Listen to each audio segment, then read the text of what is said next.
Imagine no computers, no word processing, only typewriters. Back then, things were a lot slower. That's what it was like for Dr. Scott Schlarbaum when he started working on refereed publications more than 50 years ago. Scott is the director for the UT Tree Improvement Program and a professor in the UT School of Natural Resources. If you started to write a paper for referee journals, it would take maybe a year and a half before actually it would appear.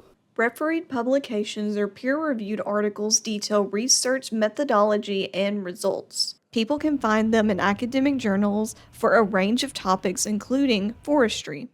Scott got involved in undergraduate research at Colorado State University. That led to his first publication in 1975 in Sylvae Genetica. At the time, was the only journal for forest genetics. He studied genetics under Professor Takumi Tsuchiya, a barley cider geneticist who later became Scott's major professor for his PhD.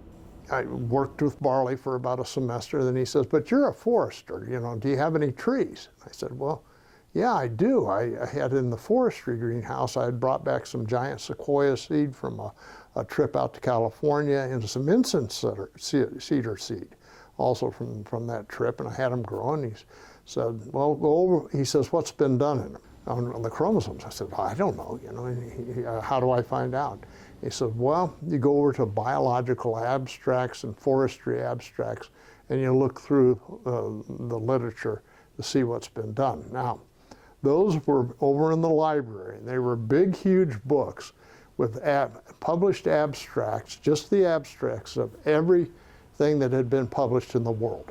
Scott says he spent days reading through books and determined no one had characterized the chromosomes. He then made chromosome preparations, took and developed photographs, and worked on the manuscript. Those typewriters would, if you made a mistake, you could retype that same note and it would lift the ink off the paper.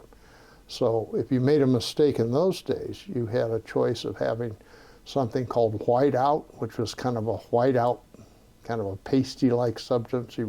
And then you you paste that over the mistake or paint it on over the mistake, and then you type the letter or the word again. Keep in mind this was the first draft. Scott says he would correct that draft, he or his secretary would type it up again and then correct it again. This process repeated 2 or 3 times. He also had to develop images, figures, tables, and graphs. These are photographs, and we did all of our own photography, at least the lab we did. You would put dry mount paper on the back of it, which is a paper that, when you apply heat, glues it to the cardboard, to the poster board. And then the letters, you had something called zipatone, and you would rub the letter that you wanted off. And you had to, of course, be very careful, get it exactly the same place, level, all of that, And so great amount of work went into these. If you had figures, and you would have to, when your final manuscript was done and proofed and everything, and you were ready to submit, you would have these plates. You would have your figures, and even some of the, and then on some of these we would photograph these, and then basically submit the whole a photograph of the plate. So sometimes you do the photograph, sometimes you submit actually the original plate, and all of this took a long time. The manuscript then went through review, which meant more corrections. Once that was done, they would get back galley proofs showing what the article would look like in the journal. Authors reviewed the proofs before they were printed. And then they had a whole manual on basically how to edit the galley proofs.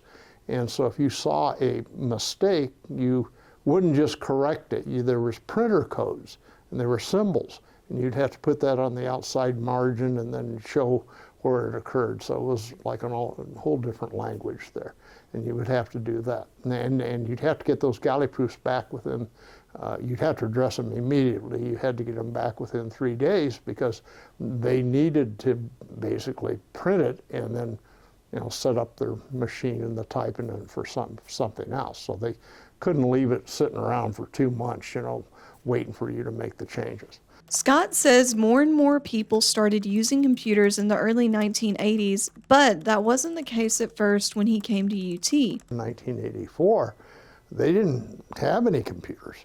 And so they were still doing the word, this old-fashioned kind of, here's your manuscript, you edit it, tear it apart, cut and paste, and then give it back to the secretary. And so you had a lot of paper files, a lot of space that went in that. Computers started to come in the University of Tennessee probably mid-'80s a little bit. By the early '90s, many people had desktop computers, and then later on, then the tools for the integrating photographs, tables, and it got rid of this paper. No more plate processing, photographing things like, and zipatone and all of that. Those are all pretty much gone by mid-'90s. Scott says much of the process improved, but he wishes people still took the time to carefully review publications. Everybody's so busy now today. I don't feel, and including myself, that we do the reviews like we used to. When you used to do a review back then, you would get an article and you would check every reference. I mean, you'd go to the library, because you had to at that time, go to the library and check to see if that reference indeed was correct. I don't do that anymore. I'm too busy. I have a feeling a lot of other people don't do that either. He says the publication process looks much different today, and there's a bigger push to include undergraduate students. When I came here to the University of Tennessee, that was not really emphasized. Now they have quite an emphasis on undergraduate research, and they have a whole unit dedicated to that. They have support to it. I just, from the Herbert College, just received some support for an undergraduate student to do some undergraduate internship for next summer. So I think the undergraduates have the opportunity through programs like that to have much wider exposure, much better training while they're here, much more opportunity to use their brains. And practice that training that they learn in the classes.